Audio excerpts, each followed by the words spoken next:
Hello friends, welcome to my YouTube channel.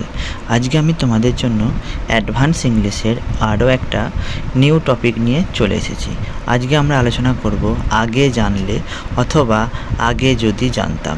এর জন্যে আমরা যে ইংলিশ সেন্টেন্সটি ইউজ করব সেটি হচ্ছে if I had known earlier.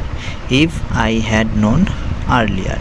চলো এবার সেন্টেন্সের স্ট্রাকচারটি দেখা যাক। ফার্স্টে আমরা কি লিখব?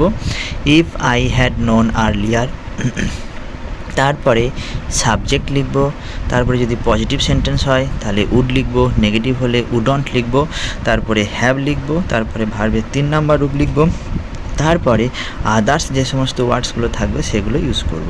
চলো বেশ কিছু এক্সাম্পল দেখা যাক। আগে যদি জানতাম তাহলে এরকম ভুল করতাম না। If I had known earlier I would not have made such a mistake.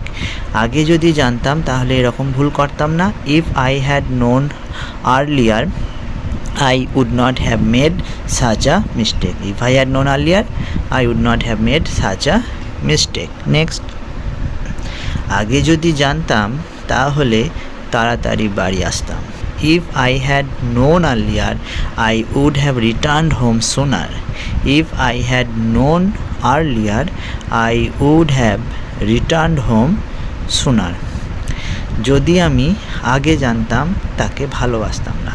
If I had known earlier I would not have loved her. যদি আমি আগে জানতাম তাকে ভালোবাসতাম না, সেটা ইংলিশে বলবো if I had known earlier I would not have loved her. যদি আমি আগে জানতাম আইফোন কিনতাম না। If I had known earlier I would not have bought iPhone. If I had known earlier, I would not have bought iPhone. Friends, তোমাদের যদি ভিডিওটি ভালো লাগে তোমরা অবশ্যই আমার চ্যানেলটিকে সাবস্ক্রাইব করতে ভুলবে না এবং কমেন্টস করতে ভুলবে না যে ভিডিওটি কেমন হয়েছে। সবাইকে অসংখ্য ধন্যবাদ ভিডিওটি দেখার জন্য।